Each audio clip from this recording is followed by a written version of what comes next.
कौन सी जॉब बच्चा करे तो उसके लिए सबसे पहले इम्पॉर्टेंट है कि वो कौन सा कोर्स चूज़ करे। अब उसके लिए इम्पॉर्टेंट क्या है कि उसका इंटरेस्ट क्या है, ज़िंदगी में क्या बनना चाहता है। अगर मान लीजिए एक बच्चा अपनी इंटरनल सेटिस्फेक्शन चाहता है और वो टीचर बनना चाहता है तो वो आईटी में नहीं जा सकता। और एक है मॉनेटरी बेनिफिट चाहता है, टेक्नोलॉजी में बहुत अच्छा, वो टेक्नोलॉजी में जाएगा। इसके लिए तो मेरी हर स्टूडेंट से यही रिक्वेस्ट है कि आप अपनी इंटरनल बात सुनो, आपको क्या अच्छा लगता है आप वो ही कोर्स लो।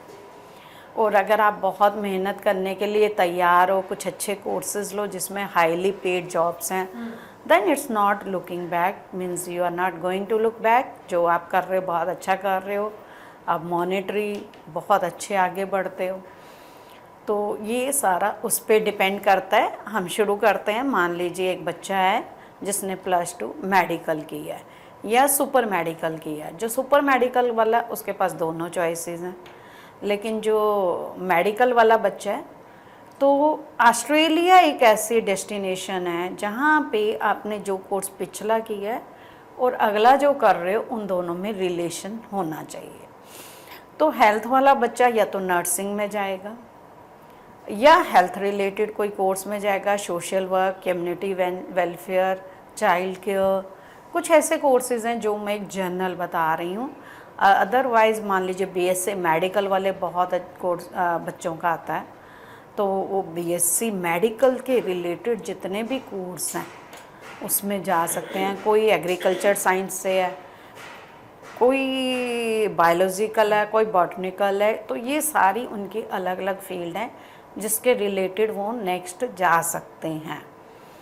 अब जो मान लीजिए +2 मेडिकल वाला है तो वो आगे बैचलर अपने हिसाब से ले सकता है। नर्सिंग में जाना है तो 7 बैंड ईच उनको आइल्स के चाहिए।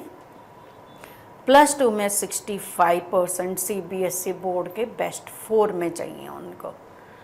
अब अगर नर्सिंग वाला है तो उसने नर्सिंग ले लिया, 3 ईयर की बैचलर डिग्री करके बहुत सारी यूनिवर्सिटीज़ हैं जिनमें उनको आगे नर्सिंग रजिस्ट्रेशन नहीं कराना।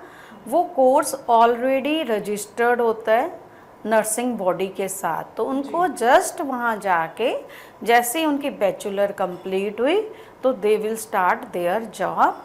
और उनकी जॉब जो है ऑलमोस्ट $90,000 के अराउंड पर एनम की आ रही है।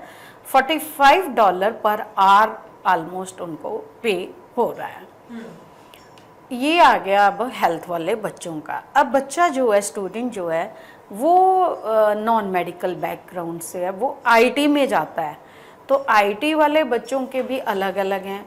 कोई बच्चा डेटा साइंस में जा रहा है, कोई क्लाउड कंप्यूटिंग में जा रहा है, कोई आर्टिफिशियल इंटेलिजेंस में जा रहा है और कोई साइबर सिक्योरिटी में जा रहा है या फिर इंजीनियरिंग में जा रहा है।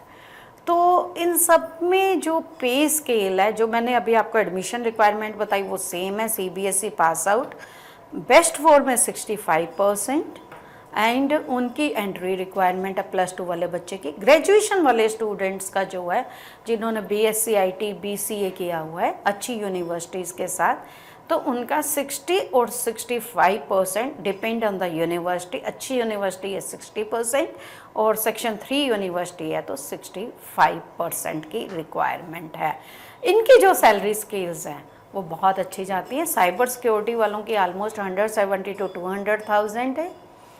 क्लाउड कंप्यूटिंग, आर्टिफिशियल इंटेलिजेंस की ऑलमोस्ट, आर्टिफिशियल इंटेलिजेंस की बात करें तो एआई की 140,000 के अराउंड जा रही है। डेटा एनालिसिस वालों की ऑलमोस्ट $95-100,000 जा रही है। और कोई भी इंजीनियरिंग बैकग्राउंड है $95-100,000 मिनिमम जा रही है। तो ये आपकी इंटरनल वॉइस पे डिपेंड करता है कि आप क्या करना चाहते हो। अब एक बच्चा जो अकाउंटिंग में जाना चाहता है उनकी भी सैलरीज ऑलमोस्ट $95-100,000 के आसपास जा रही हैं, जो कि बिजनेस बैकग्राउंड या अकाउंटिंग बैकग्राउंड में आप जाना चाहते हो। लेकिन सबसे इम्पॉर्टेंट है कि आप क्या करना चाहते हो, आपकी इंटरनल वॉइस क्या कह रही है, पहले बहुत ध्यान से एनालिसिस करिए अपने कैरियर के लिए कि फ्यूचर में आप क्या करना चाहते हैं। आप कुछ अच्छे कोर्सेज़ करिए। अगर आपको चाहिए कि मेरे को रिटर्न ऑन इन्वेस्टमेंट चाहिए, जॉब अच्छी चाहिए, सेटलमेंट चाहिए, तो उनके लिए आपको अच्छे कोर्सेज़ करने पड़ेंगे।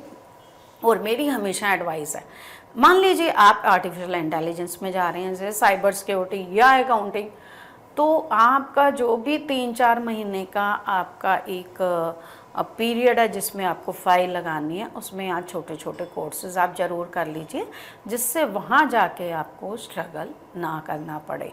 सेकंड, हमारे पास यहाँ इंडिया में भी कुछ ऐसे कोर्सेज हैं कि 3-3.5 महीने के, जब तक आपकी फ़ाइल लग रही है तब तक आप वो सेम यूनिवर्सिटी जिसमें आप जा रहे हो उसका आप 3 मंथ्स का कोर्स यहाँ पे कर लीजिए। 3.5 मंथ्स का मीन्स 1 सेमेस्टर।